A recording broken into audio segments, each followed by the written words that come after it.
Hello everybody, Jordan here, the PH is silent, and in this episode of the Saturday Morning D&D Show, we talk about WotC and Shite, the new book from Wizards of the Coast, title pending. We also talk about one-on-one game sessions, one DM and one player, and how that works and what's the benefit of that. So stay tuned.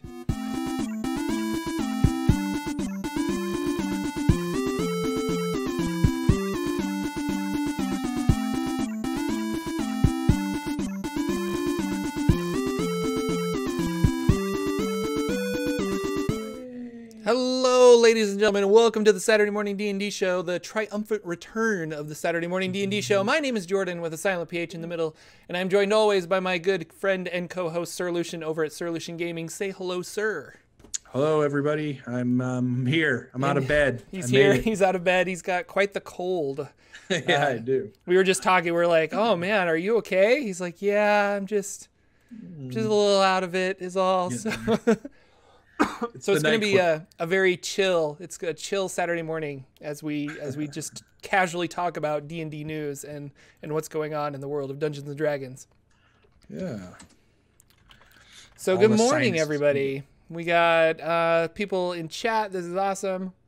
Yeah, it's good. I see some recognized names. Thanks for those of you that are saying, I hope you feel better, because they all knew earlier in the week when I posted that I'm sick and I can't run any games this week. They were all bummed out because they're super excited about the campaigns, which is cool. So yeah, you're not doing any Dungeons and Dragons then for a little bit?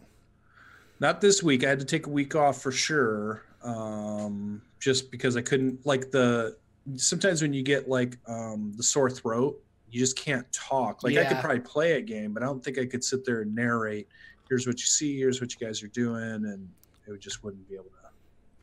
I didn't think. So I didn't even go to work hardly. I went 2 days of the week. And so, I don't know. I hadn't been sick in a year, so it comes around. Sounds like a good time to do some D&D prep, I guess. Prep a whole bunch of stuff that you can do. Reminds me of we did the 24-hour, and by we I mean me. I did the 24-hour stream, or part of it, that Nerd Immersion Ted from Nerd Immersion was doing. And I guess by the time he got to my group, because he was DMing for 24 straight hours, and then he had different groups for 2 to 3 hour chunks. By the time he got to my group, it was only halfway over, and his voice sounded almost shot. He just was losing his voice from talking so much. And I guess by the 3 a.m. mark, he had to bow out and just be like, I can't talk.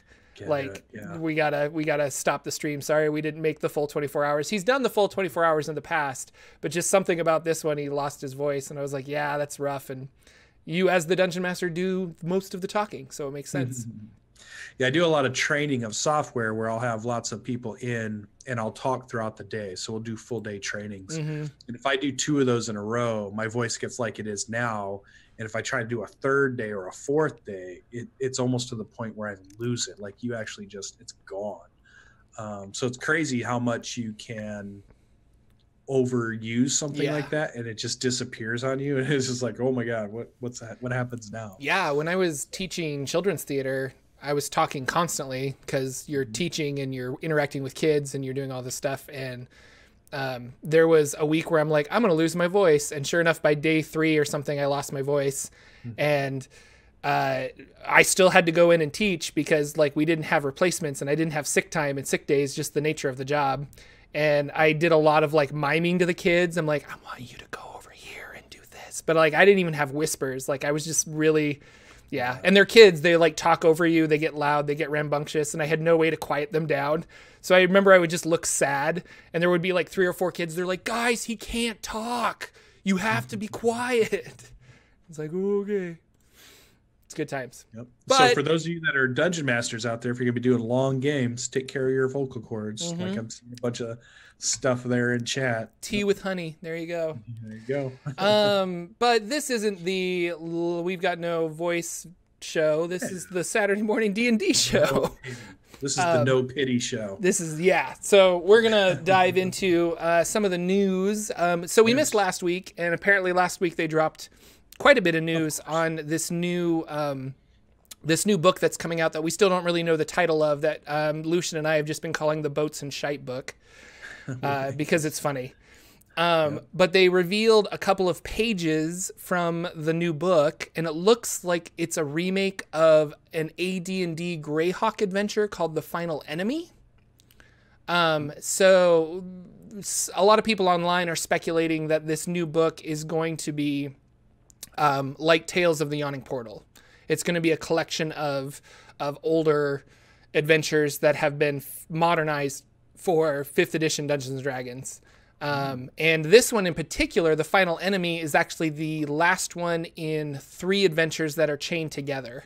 So it starts with The Sinister Secret at Saltmarsh, and then Danger at Dunwater, and then finally the Final Enemy. So those 3 modules. So I'm wondering if the book is going to be just those 3 modules, kind of like put together, and I'd be surprised. That's it. Or what do you think? Yeah, I'd be surprised because, like you said, that's Greyhawk.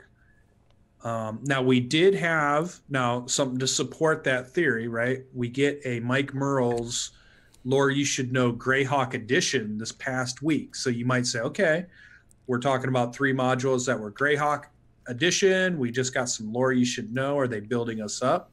But the other thing I thought was interesting is Adventure League just released their Skullport adventures for more of the season. And we know that Skullport is part of the Yawning Portal and the Dungeon of the Mad Mage, because you can get to Skullport, which is under Undermountain, which is in Forgotten Realms. So then I was leaning towards, are we going to get this type of, you have Skullport, but then it sends you into whatever is in the waters around Skullport, which then would keep it in the Forgotten Realms and not go to Greyhawk, but still we could still have, Sahagin. I looked it up before, but there's a lot of different ways you can say it, I think, and a lot of different people. I want to say it's Sahagin. Sahagin is some people call it that. Sahuagin, I think I've heard people say, but we'll go with Sahagin. You can tweet at Lucian later and yell at him for saying it incorrectly. So and then you can welcome to my world, where I make Forgotten Realms YouTube videos, and all people say is like, you're pronouncing this wrong, you're pronouncing this wrong. The comments of my videos are just fantastic like that. And but then on Spoilers and Swag, Nathan said we're not going to release any new campaign settings, period, this year. Mm-hmm. So it'd be weird if they jump to a set of adventures that are Greyhawk adventures. But I'm playing, I guess they could totally take this adventure and just place it in the Forgotten Realms, though. Because there are Sahagin in the Forgotten Realms. They could create some kind of underground city for them to, or underwater city for them to live in. And so even though it's a Greyhawk adventure, I feel like they could place it in the Forgotten Realms, and maybe that's what they're doing. I don't know. Yeah. And it definitely was, it was very dungeon-like, because the 2 pages they showed us, they showed us an underwater, almost like Thunderdome-ish picture that showed fighting lobsters, right? And that almost made it feel like it was an entertainment thing in a city somewhere. So we must be going to be able to see an underwater city that's probably ran by these creatures, and then the adventure has to do with somehow those creatures. And we know if we do Sword Coast, that it could fit anywhere in Sword Coast. It could fit Skullport. I would assume it could fit anywhere like near Skullport. It doesn't feel like anything has pushed us back towards the rest of Faerun, though. So it still feels to me like we're still kind of centered in Sword Coast area at this point, I feel like. But I don't know. We haven't seen it quite yet. They've got the big stream has already been set for dates and where it's going to be at. They spoiled that. And they said they were going to make it bigger and better than it was last year. So we'll have to see that. More celebrities, more. And that's when they're really going to announce the book, right? I think so. And that's in. Actually, I shouldn't have even said that because I don't know. I think that's the one that's in May. It's in May. Okay, I was going to say March, but I was like, that seems too close. It's got to be May. I think we'll have an announcement before that, because they're going to want to tell us what the name of it is.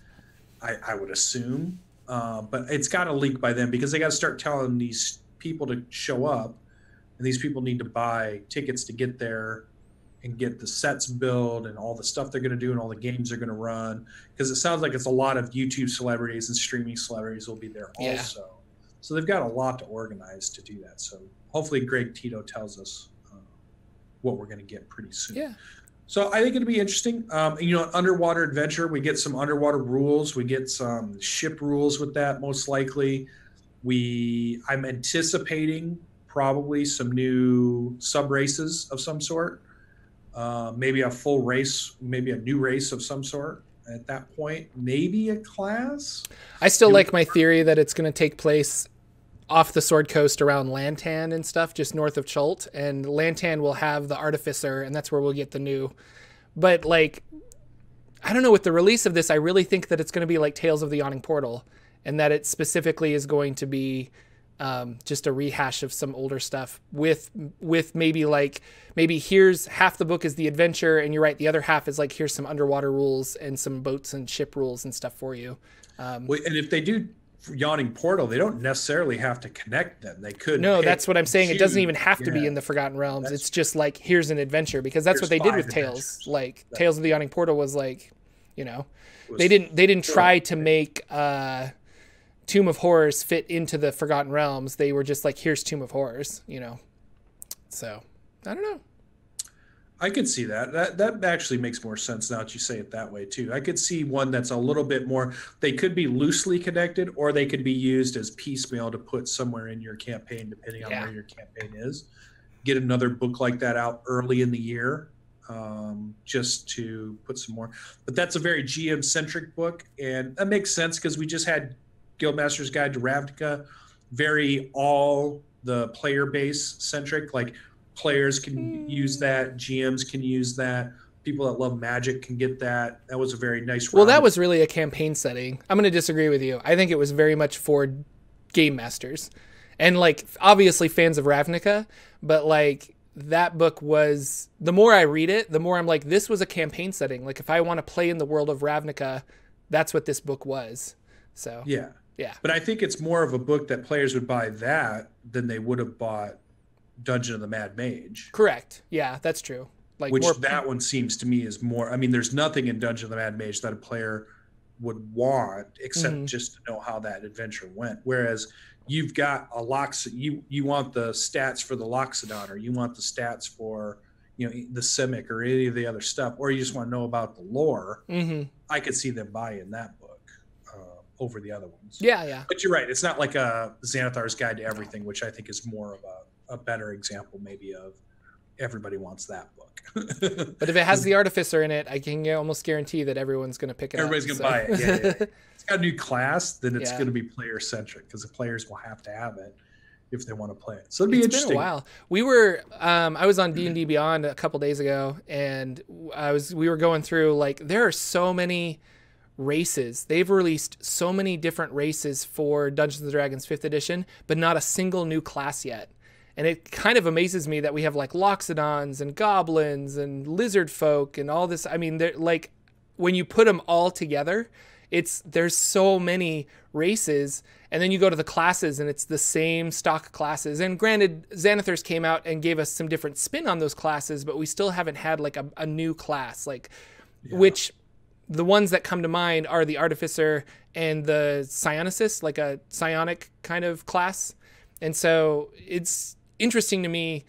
I wonder if that's because 3.5 kind of got so bloated with prestige classes and various other things that they were like, we're going to keep the classes, like people will understand Dungeons and Dragons if we keep it more simple and based in this is what we offer. And so maybe, I don't know, they've been hinting at the Artificer for so long that I really feel like it has to come out in 2019, but I could be wrong. And if they go and like when we're talking about a new class, because we've talked about this a little bit before. We've seen renditions where the Artificer is put in as part of one of the other classes. There's almost like a subclass choice. But this feels like now the way they're structuring it is its own class. So then Artificer, if that's what they call it, would have 3 subclasses under that. Exactly. Least. Exactly. Or to say, okay, you could be an Artificer, but you're maybe an alchemist, you're an artificer, maybe you're a golem crafter or something, or you're an artificer and you're a tinkerer, or you know, I don't know what it would be, but I hope that's what they come out with. And I think maybe that's why it takes so long, because if you're going to release a new class, you're really releasing something that's going to span through 20 levels, has 3 different subclass things to it, doesn't break the balance of the game as they see it. So it does definitely feel like it's a bigger endeavor to do. But I think we're due. I mean, it feels like we're in that spot now where we need more options for players, but are we giving players too many options? Are we like you said, bloat, right? Because is that the downfall of any of one of these RPG games when all of a sudden you have too much? And I think, yeah, like, and I go back to 3.5 where it's like, oh, at the tail end of it, like, you want to make a character, here's like 27 books that you can pull things from, and people are min-maxing like crazy because there's so many options and they're able to like super fine-tune a character. But that's not everybody. Like, a lot of people look at that and they're just like, I'm going to step away from that. That looks too complicated. And I think about myself, like, I feel that way with Pathfinder. Like, I've read Pathfinder and I've tinkered with it and it looks really fun. But at the end of the day, I'm like, there's so many books and there's just so many rules and there's so much of this, the only word I can think of is bloat, where it's just like they published so much for this setting that, I don't know. And here we are complaining that we're not getting enough for 5th edition Dungeons and Dragons when they're probably on purpose saying, like, let's, you know, kind of trickle this in at a good pace so people have a time to digest it, you know? Right. So. Right. And that's the thing. We always want more, but then there's always, oh, where's that line of we got too much, they give us too much or whatever. And it's not their fault. They're trying to meet the needs of a growing community that's just exploded. Yeah. And, you know, you hear loud majorities of people on the internet or however they're getting their word out there, because there's this big group that wants, you know, they want Dark Sun. There's this big group that wants Spelljammer. There's this big group that wants more classes. There's this big group that wants more races. There's this group that says, hey, you're going too fast. You're releasing stuff too much. The books are way too expensive for me to buy 5 of them a year. You need to slow it down. You know, so there's all these different groups. And so which one do you pick when you're going through that? I think what's really cool is we've gotten some good books. We've gotten some really good stuff to run games in. I've seen some good campaigns that have started in like the Ravnica series, like Adam Colwell's running one that Jace Must Die, which just is that's in Ravnica? Yeah, he's doing a Ravnica series. That's really cool. Yeah, I've seen a couple other people doing Ravnica. I mean, Ack Inc. went to Ravnica in the last couple of live shows, so that's been cool. We've seen that.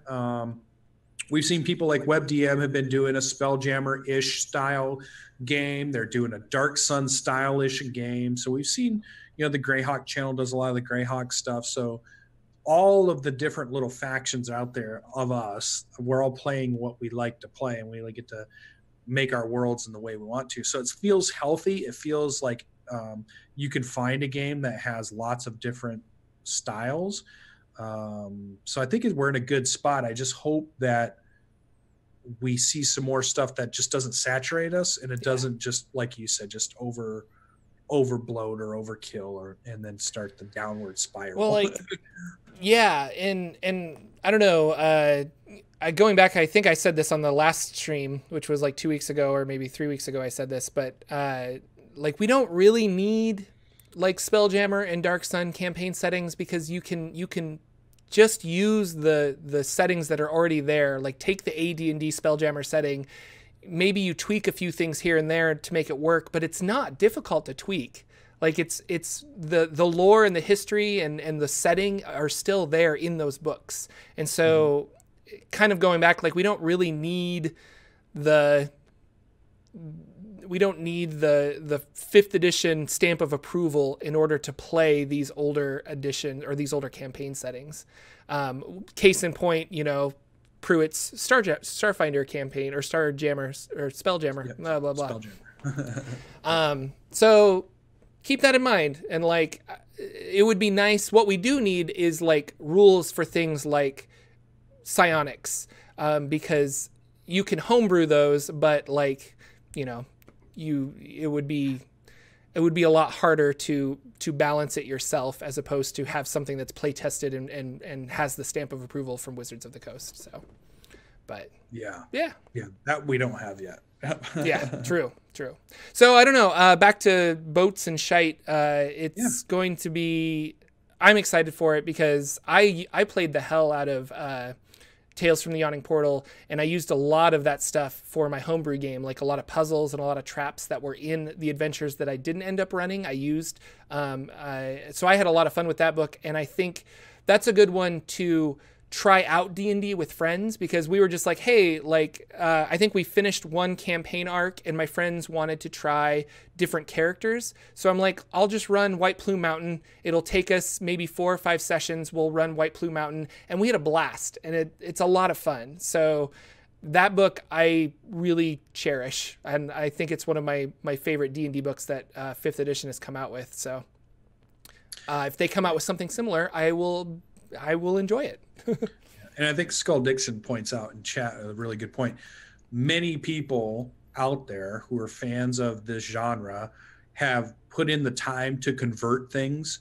Like even when I did the Lost Temple of Thera's Dune, which was an AD&D module, there was somebody that went out and did the time to convert that to 5e.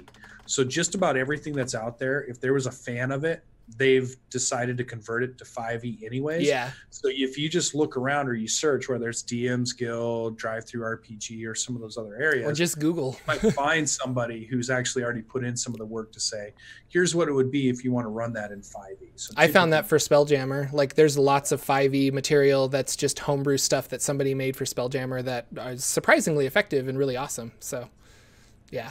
Cool. Yeah. So that's that. News. Yeah, we had a question in our comments, which I thought was really cool. And go ahead. There's one more thing. We were supposed to get the newest Unearthed Arcana article this week, but it sounds like Jeremy said it was going to be late. So it sounds like we're going to maybe get it next week or the end of the month, very last week of February. But we will get it is going to be the Artificer. It is going to be the class. So we're going to see what the UA article is going to look like. So we are going to see it, and we should see it before February is out. So we'll get a good look at it at some point. Yeah. No, that's going to be good. I'm looking forward to that because it's been 2 years since we had an Unearthed Arcana on the Artificer. So yeah. Cool. We had a question in our comments that I thought was really cool that we were kind of talk about here. We'll see how long we talk about it. But basically, D&D solo adventure, 1 player and 1 DM. And I've never done this. I've heard of people doing this before. It seems not fun for Jordan because I feel like groups of people play off of each other well. But have you ever ran anything like this? Have you ever wanted to run anything like this? It's funny you should say, because just recently I had to run a one-off session for a character in our campaign. So I guess there's a couple of different ways to look at that. There's like running a one-shot with 1 player. There's running a full campaign, like each week you sit down with that 1 player and you run. So that's kind of a little bit of a different animal. And I've even seen people start to talk about how to play without a player, like a single player. That sounds so silly. I know it does, but there are people out there that I think that's called writing a book. Yeah, I remember as a kid, somebody showed me Dungeons and Dragons, and I thought this is the coolest thing ever. And it was over a summer. It was like over just a couple of weeks, and then they were gone. And then everybody I talked to had no idea either what I was talking about or just kind of laughed at, like, that just sounds like some kid game, whatever. Yeah. So I could never find anybody to play right immediately after I was introduced to Dungeons and Dragons. So what I fell back on was choose your own adventure books, was as close as I could get as a kid back then to still be able to get this idea of I'm role playing in a game and doing it. So taking that to the extreme. So recently in a campaign, we had a character who decided they wanted to contact the Raven Queen, who is like kind of their patron. And I thought it'd be really cool if I just let that character disappear. The party couldn't find them. And then later that week, me and that person would have a one-on-one session, like a full-on, we sat down, we scheduled it, and we played a full session of them in the Shadowfell going to see the Raven Queen and what all was going to, and I had no idea what was going to happen. Like I wanted to play it as a full-on one-on-one session. And before that, I'd never done anything like that. I'd always played games where we've had anywhere from, I think 3 is the smallest I've ran. And the largest I've ran is, I want to say 7 at this point. 7 in my campaign, which was a nightmare. So 3 was really good. 4 I like a lot. 5 is where I don't want to go too much past. 7 was crazy. But I do like this idea of a one-on-one session. Here's the one thing that I thought that I learned from this. The one-on-one session allows you to get really deep into a character's backstory. And sometimes there are players that's what they want. They want to be able to get deep into their backstory, but it can't be done if you have 5 other players in the group and you have a big overarching storyline that never really touches on what their character does, because they're always chasing the big bad guy, and that doesn't have anything to do with their character. So a one-on-one session does allow you to develop a deep background story with a character. But I always find it kind of the trade-off to that is, but I have a few more friends that would want to play, and we don't get enough time to play 4-hour games anyways. If I'm only playing with one-on-one, but I still have 2 other friends that want to play, shouldn't I get them in there too? Because we only get 4 hours in a given week to play anyways. It's not efficient. But it tells a really cool story, I think, when you're doing just one character. So it's very interesting to me to do it. And then I did a second one where, again, our character got taken prisoner. The group had to run. The one character got dragged down to the jail cell. And in this one, we just used Discord to talk about what happens for him during this time that he's been captured. Yeah. Instead of a session, we just kind of role played it out through a forum of some sort, whether it be email. We use Discord because I love using Discord right now to role play stuff, because we're getting some of the best character role play I've ever seen in the Discord. When people have time to think about what their character can say, the dialogue comes out way better than it is on spot. So I'm a huge advocate for it right now. So we did another session where he's been captured. He finds his way out. He finds his way back. And how does that lead into the story? Which is really cool. So I've done both. And I think there's pros and cons, just like any style that you're going to run. You're going to find some pros and you're going to find some cons. And it was fun to take one character and really dive deep into, because I kind of played it with this Raven Queen thing, like, hey, why are you calling my name? Who do you think you are that I'm going to deign my presence on you? Why do you keep trying to bug me here? You were like little small fry. I'm the Raven Queen. I got shit to do. And so I wanted the character to feel uneasy about that whole thing. And it worked out. It really worked out. And I think that character, both of those people that played those characters where we did some single stuff, sent me messages out of the game and said, man, that was really cool and really fun. What's happening with my character now and what this whole thing means. And I felt good about that. I felt like, okay, that's cool. They really felt like it was meaningful that they were able to do it. Yeah, Owen Carey in the YouTube chat said that he uses it one-on-one sessions to introduce a new PC to see how they get into the party. And that was something that I was thinking of too, because there was a 4th edition D&D podcast called Critical Hit, I think. And I listened to that for quite a while until 5th edition came out. And then I kind of switched over to a bunch of 5th edition podcasts because that's what I was playing at the time. But they started with a one-on-one session where the guy had never played D&D before ever. And so it was more of a, well, let's just walk you through the process of D&D one-on-one. And they were able to he was like, I think he was an elf in the Feywild. And they were like, you're graduating from school, from like Eladrin school.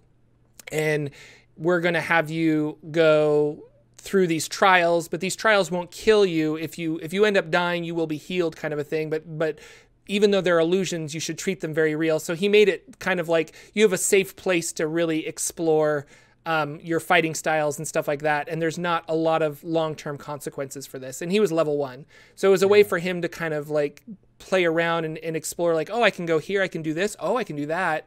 And the attention he got was probably really good for a first-time player.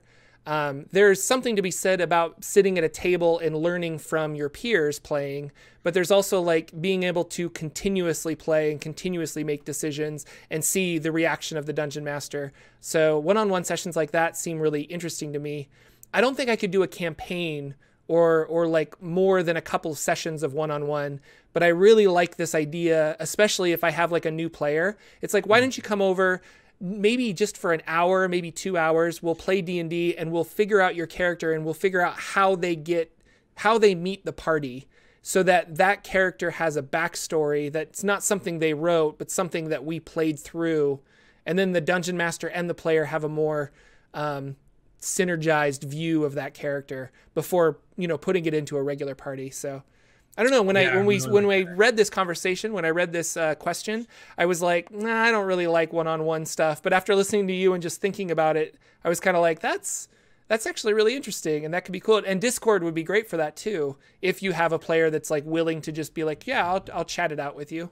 So yeah, and it's really simple to set up a very quick, and like here, what I liked about it was short, right? Because like you just said, I could see where I would take a character aside for an hour or 2 hours, or even less. Run through some weird thing that because maybe they went right down the tunnel and their party went left, and we need to figure out what happened to them until they meet back up again. There's just these little, I think of them as like vignettes of little things that happen to that character. And that's the way I'm kind of treating them, to add flavor, to add story depth. And it doesn't take up a lot of my time if I want to schedule something and say, like Danimal was there. I killed his character, so he was really funny about it. But it was like we got this really cool thing because he's doing a Sun Soul sorcerer, and he's committed himself to a god in this campaign, and we got to have an interaction between him and his god. He got to make some decisions that were binding, and we're gonna really drive his character forward from where it was. And it took us about, I don't know, maybe 30 minutes, 40 minutes of typing in Discord to do it. And then with Iravel, who was the one that wanted to go to the Shadowfell, we played for about an hour and a half. We rolled maybe 2 dice. Like, he did a perception check at one point. He did a history check for something else. And we just unraveled a nice little smooth story. And it was something cool to fit in here or there throughout the week that I think I had never done before, but I want to do more of. And like you said, if I had read that 2 weeks ago, I would have said, one-on-one, to me, I'd be like, that's not efficient. I've got a lot of people that want to play games. I've got 30 people in my Discord asking me constantly, hey, when's the next time you're running a game? I want to play. I can't say, okay, set up 30 one-shots, one-on-ones. Yeah. That's just not going to work, right? But I do see the value of it now that I've done a couple. Yeah. Building in-depth story. Keep them short. Only do a couple here and there. Don't overdo it. But it can add some depth in there. And I found it really fun. And it was nice as a GM to not feel overwhelmed with everything that's going on. Because if you have 6 characters and they're all doing things, and you have, 12 creatures fighting those 6 characters, there's a lot for you as a GM to keep on your mind about what does this all look like spatially going on? How much time is passing? What's the world reacting to all this? You've got a lot of stuff going on in your brain. Whereas when it was just one-on-one and all I had to focus on was what this one person said in the dialogue between me and that person, and just that moment, it felt really nice and concise. It felt really focused in, and I didn't feel the pressure of having to keep everything on in track. Whatever my brain wants to say there. I don't know what it wants to say. It's like all in sequence. And it worked out. It didn't feel as much pressure because it was just the one person, but it still felt good. It still felt story-wise really fun to play and good. So yeah, maybe I'll try that the next time I have that, like, hey, I've got my 4 players, but that 5th player really wants to come in. I'm like, well, why don't I mean, I'm even just thinking out loud, like Hot Springs Island. Like, I have 4 players for that. And if I had a 5th player that wanted to start playing, I would have to take them and be like, okay, how did you get, and we really should do a one-on-one session for how did they get to the island? What experience have they had on the island, so that when they intermingle with the regular party, you know, they have that backstory. And that would be really fun. So not that I'm looking for a 5th player, but if it happened. So yeah, because I'm raising my hand. And I love the point that you brought up, that if it's somebody who's new to the game, that could be a very awesome way to introduce them to the game. Yeah. To take the pressure off them of just throwing him in with a group of people who already have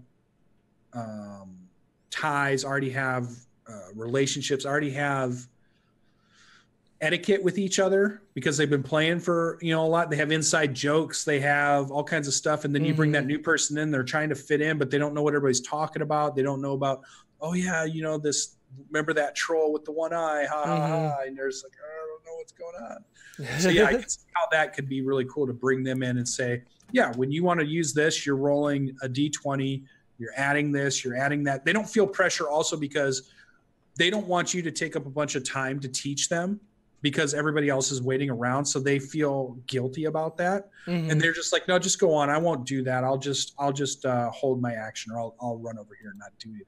Yeah. But in a one-on-one session, they can feel good about not taking up everybody's time because it's just them. Right. So I see, and now after you had said that, that's a great way to bring somebody brand new into the game. Yeah, 100%. So good question. Thank you very much, Jose. Last name. Yes. I'm really bad with pronunciation, but thank you for a great question, and I hope we answered the little bit of what you wanted. So, Lucian, have you played any games recently? What's going on in the world of Lucian and D&D? No, the only game I played is lay in bed and sleep. That's the game I've been playing. Actually, I did play on Tuesday night. We played our Tomb of Annihilation. We were finally back after that's a pretty with Anaris, break. right? Anaris? Yep, on Anaris' channel. We brought in a brand new player, Star. She did an awesome job. She's brought in a Tabaxi. The funny thing, actually, now that I think about it, there is something I want to talk about. It happened finally. There's one thing, like everybody has their when we talk about role-playing games, especially if you play some of the other style role-playing games, you might hear people like at conventions and stuff talk about X cards or things you don't like, or things that are, you know, kind of push you past your boundaries, or just things you're just like, I'm not interested in. And there needs to be a way that you can communicate that so that people aren't, you know, uncomfortable or whatever. So there was one thing I've always hated. It's not like I'm uncomfortable in a bad way. It's more like a pet peeve thing, is I'm throwing my characters in jail. There's nothing you can do about it, and you're going to be in jail, right? I've always hated that in role-playing games. And I know lots of games will start out that way sometimes. They'll have you roll up your characters, and then all of a sudden they'll say, okay, you're manacled in a slave ship, and that's where our adventure's starting. You're slaves on a ship, you're rowing, and I hated that. It always drives me crazy. So this happened to us in Tomb of Annihilation. We get ambushed by an impossible number of creatures that is impossible to fight back. They roll out some gas that apparently if you miss one saving throw, that's it. You're done. You're out. You're just knocked out. And we wake up and we're manacled to a wall in jail. So as it's happening, I can see it's happening. I'm typing over to PB. I'm like, oh my God, this is the thing that makes me the most salty. This is the thing that turns me as a fun, happy-go-lucky kind of player, GM kind of guy into, I'm just really mad. I hate this game. This is so stupid kind of thing. And she was like, well, we'll see what happens. And I'm like, I sat back for the first time. I said, well, let me just see how this goes, you know, how bad this is going to be. And it actually wasn't that bad of an adventure. It wasn't this weird thing where every time you try to do something, they thwart you. Like, I want to try to pick this lock. Well, you can't pick the lock. The lock's this. Okay, I try to find a secret door out of the jail cell. Nope, there are no secret doors. Okay, I try to, you know, like, it seems like every idea you have, they're thwarting you in some way. That didn't happen in this session. So I felt way more comfortable, and I didn't get over salty about it. I just let it play out. and it was actually fun. So it was the very first time that at any time I had played in a game where I'm a prisoner and you've taken agency away from me. I can't do anything. The GM, Anaris, did a really good job of not robbing us of stuff that we wanted to try to do to get out, which was nice. And I think that stems from a campaign where we were in where the dungeon master wanted to take us prisoner, and he had a reason for what he was going to do, but we just fought him tooth and nail. And it was just like, no, I'm not going to let you just drop your weapons. I'm going to take you prisoner. Like, no, I'm not dropping my weapons. All right, they're going to knock you out. I'm like, fine. They knocked me out. I'm like, I'm not walking. They can't make me walk. You need to move. No, they're not making me walk. Okay, they start cutting body parts. It was like this struggle back in the day between, no, I'm not going to do what they want me to do versus I'm going to make you do it type thing. And I'm glad to see now, as a more mature game player later on, Anaris has handled it way better, I think, than the other GM that I played with did. That it was more of a fun experience than it could have been a really bad experience. Because anytime you rob your players of agency is the moment where the saltiness comes out, right? The moment where you tell your player, no, you can't do that. That's when you hear the tone of their voice change, like, oh, I can't do that. Oh, all right, then. They start doing that kind of like, fine, my character can't do nothing.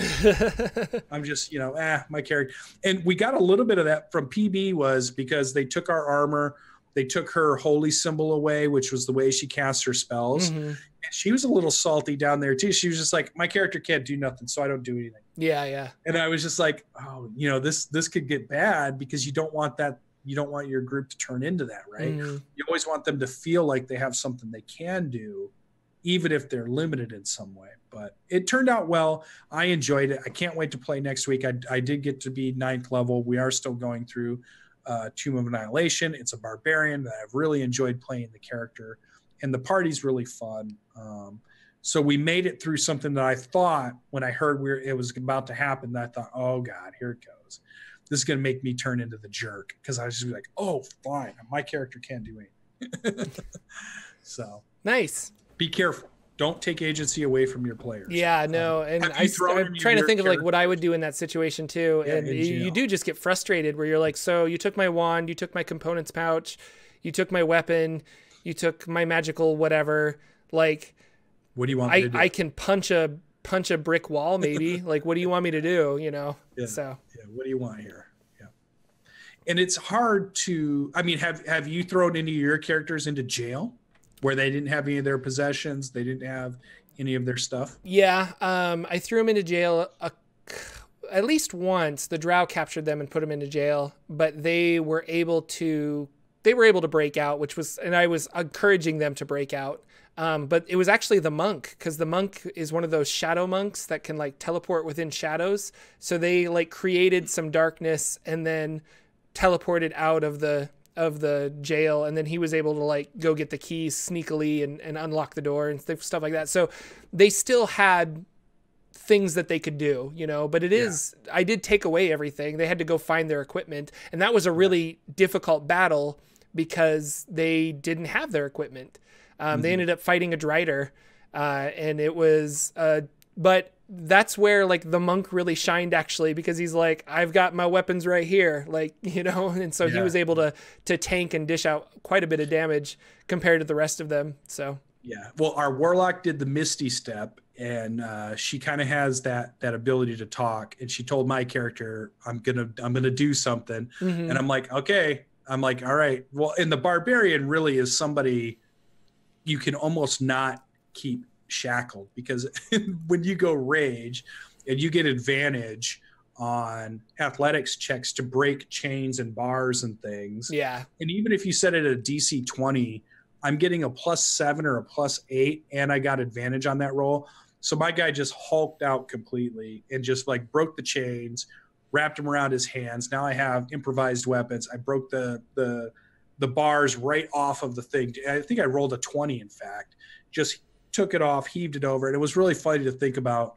We kind of imagined it was like you jailing the Avengers, and the Avengers is like, okay, we're in jail right up until we don't want to be in jail. And it was just like, okay, Hulk out. And we're just like crush everything. So it was pretty fun. I enjoyed the adventure. I was worried that I wasn't going to enjoy it, but it worked out. So it was pretty cool. That was my lesson. Give it a shot. Yeah. Don't preemptively get an attitude about how you think something's going to go, which is where I was heading. I was thinking, oh, this could be terrible. No, give it a chance to either become terrible or maybe it won't be terrible. Mm-hmm. Just give your DM a chance to see where it goes. Cut him some slack if you can. So he did a good job on it. So I thought it was cool. Nice. So that was my gameplay. We've got a game that we're going to play tomorrow, which is a John Harper game. So you can see that, which is going to be pretty fun. And I'm going to be playing on Encounter Roleplay next week too. So I'll have, sweet. In next week's show, I'll have a lot to talk about from that game. It's a 5e game over on the Encounter Roleplay channel. So that is about all I did. I did do a lot of thinking about my campaign. I did do a lot about I'm bringing on a new GM to my campaign and how I'm going to do that. I'm trying to think of the logistics of how that's going to work when you're trying to share a common storyline between a huge expanding West Marches hex crawl style campaign, and how to let go of some of that tight grip you have on your own story. That creative control, you got to bring somebody in. Yeah. And just how am I going to do it is the other thing. Like, how do we make sure we're communicating the right ideas? How do we keep the theme that I want? But how do I give you enough room as a GM to do stuff that you want to do that's interesting too? Because I don't want you just to do what I'm doing. I want you to have some freedom to introduce some cool stuff too. But I want the theme to be the same theme if I can. I want to keep it going. So a lot of that has been what I've been thinking about this week, and we'll be leading into next week of hopefully getting more GMs in my Seeking Revenor campaign, which has been going just really good. The storyline in the last 3 weeks has been fantastic. So it's been really good stuff. Awesome possum. How about Jordan's week in role playing? We had a funny so I'm playing on sometimes on Sundays. I play Betrayal at House on the Hill with my old D&D group, or Betrayal Legacy, I should say. But when they can't meet, I've been playing my Warforged character in one of my players in Hot Springs Island is running a game there, and it's a homebrew game that he's running.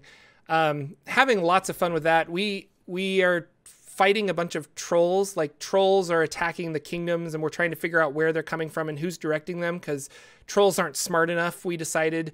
Or we kind of discovered that the trolls really aren't smart enough to organize attacks like this on their own. So somebody's manipulating the trolls. I want to say my DM made a custom character, and I think Nathan's in chat, so maybe he'll be like, oh yeah, I made this custom monster, and that's what you guys fought. But we had a really epic battle against this monster that sadly we had to end early mid-fight. So we took a bunch of photos and we took everything else. And then we were talking, and that was Sunday. And then we were talking about it on Monday that we're like, we really need to finish that fight before a week goes by, or maybe Jordan can't meet with us. And so it'll be 2 or 3 weeks. So we decided to forego Hot Springs Island that Tuesday and get back together and finish that fight and then continue on the adventure. I went down a couple times, but we found out that the wizard was hoarding health potions. So he came over and finally fed me some health potions, or maybe it was the druid. I think it was the druid that fed me some health potions. But all of these other characters had health potions, and us melee guys up front, we were like, "What? We don't have health potions. What's going on?" But we finished that. We found a giant hole that the trolls were coming out of, we think, or we wanted to investigate it. And this was where I know the Eldritch Knight is not the most powerful of characters, and it's kind of the weaker of the fighters, but the fighter class is still really strong, and I like the versatility of the Eldritch Knight. And we ended up jumping down this 1,000-foot hole, and I cast Featherfall on everybody as a reaction right before we hit the ground, so it was whoa! And then we rolled in and fought a bunch of trolls that we found at the bottom of that. Now we're the Underdark, which is kind of exciting. And I like the Underdark a lot. I like caverns and exploring it. So it's going to be, I'm excited for where the campaign is going. And it's going to be, hopefully it'll be really interesting. I'm sure it will, because Nathan's been putting together a great campaign so far. And we think the drow are manipulating the trolls. So it's one of those let's dive in and see if we can find some drow and maybe some drow cities and cut the head off the snake, so to speak. Like, we'll just go to the source of it and try to get rid of it. In Hot Springs Island, like drow as a character, because they're the one type of race character that seem to be a challenge for RPG groups, like the drow, a group of adventurers. Yeah, because they have unique spells. They have several types of drow that you can use. Yeah, driders and all these other things, and they can pose a pretty cool challenge to a group of adventurers. And they're always applicable. Like, there are drow that are good for like 5th level players, and then there's like the matron mother that's good for like 15th level players. Like, there's a wide range of drow in the CR system. So I always thought that was interesting. I'm excited. It's going to be a lot of fun. As far as Hot Springs Island, we didn't play this week. My players are still mulling over what they got a wish. I think we talked about that 2 weeks ago. Yeah, they haven't used it. And they haven't used it yet. They're still like trying to figure out like what's the best use of this wish. But they did find a magical great axe that the barbarian has. And I didn't invent this. This is in the Adventure of Hot Springs Island, but it does double damage to creatures that are fire-based. And they know that the guy that is kind of running the island, his name's Svarku, they know that he's an Afridi. So they're really excited for this. And they had a battle against some salamanders, and these salamanders like whooped their butt last time. But now that the barbarian had this axe, he was doing double damage, and sometimes he was critting with 3d12 with his great axe, doing double damage with that, and they mopped up the salamanders up really well. They're also a level higher than they were the last time they fought him, but they're having lots of fun with that. And I'm in a position where we're kind of coming to the end of Hot Springs Island. Like, they're going to want to close it up and figure out, how do we repay our debts? How do we get off this island? How do we save the Night Axe Ogre tribe? How do we save a lot of these other organizations that are within Hot Springs Island? All of them seem to collectively hate Svarku the Afridi. So I think that's where they're going to go next. Like, they might do a couple of other side missions to get to level 8 or 9, and then they're going to dive into that, but they're all really close to level 8 right now. Not all of them, but most of them. And we'll see. Like, I'm excited I think I said this in another stream, but I went on Reddit and I talked to the writers of Hot Springs Island, and I'm like, how do you end this adventure? And they're like, well, you can end it a myriad of ways, but there isn't really an end, which is intentional. Like, you could potentially just keep playing in Hot Springs Island for as long as you want. And that's intentional. Like, that's how they wrote it. That being said, I think my players really want, like, how do we finish this? Like, how do we beat the bad guy? How do we conquer Hot Springs Island?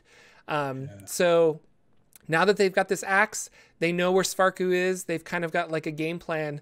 I'm really excited to see where they take the adventure. And I've been slowly prepping certain end game things. Like, I want to make sure that this final battle is really epic. So rather than rolling randomly, how can I kind of prep that ahead of time? And so that's what I've been thinking with my Hot Springs Island. Been lots of fun though. So.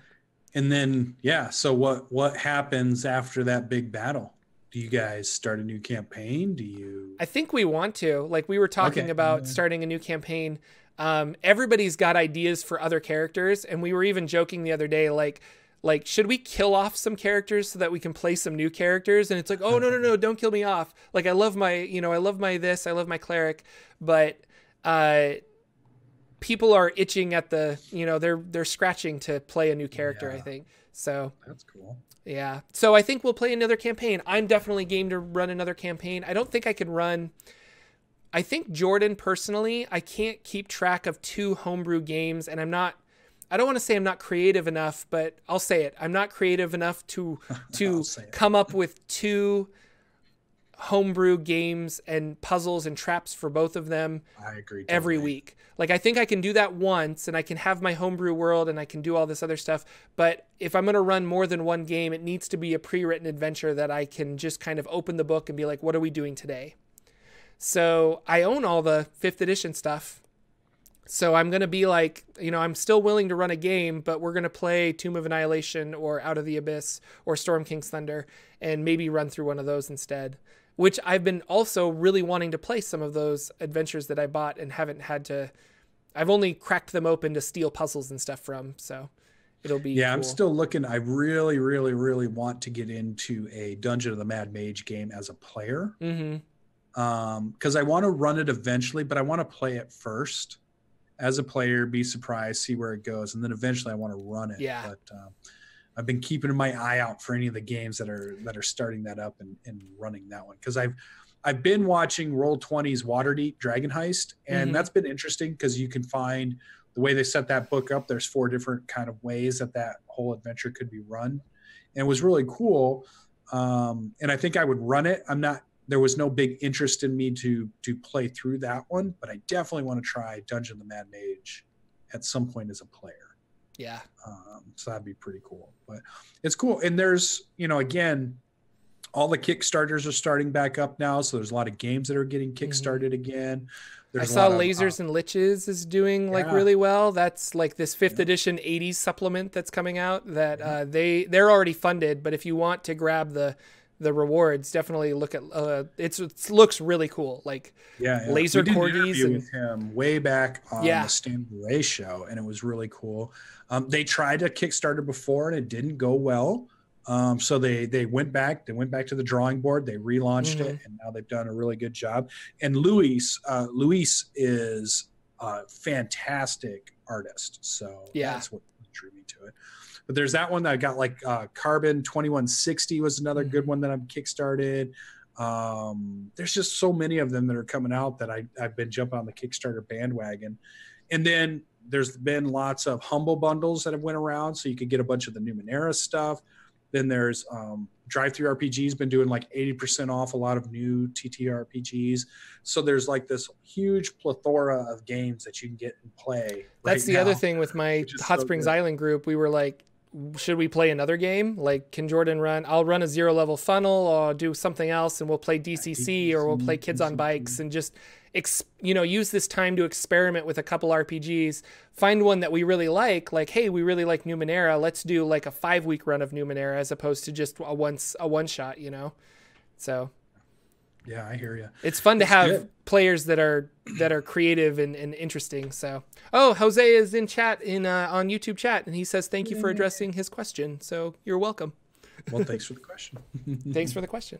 Well, I think that's about it. Do you have anything else you want to chat about before we bounce out of here 3 minutes early? No, that's been it. The comments on the videos have been good. We enjoy going back and talking with everybody through those comments, whether it's through here live with us in chat, or talking to us, on the replays, whether it's the VODs or out on YouTube. And we love interacting with people, and we can't wait to have more people, just keep showing up, tell all your friends about the show, and keep an eye out, because there's always going to be more. We're just starting out in 2019. And once my cold is gone and my brain can age, we can start getting more stuff going, and we're excited. I mean, we've already got Gen Con tickets. We're getting set up for that stuff so we can meet people out there and play some games, and it's going to be good. And we're going to play games with fans. I'm already doing some of that stuff. I want to do more of it.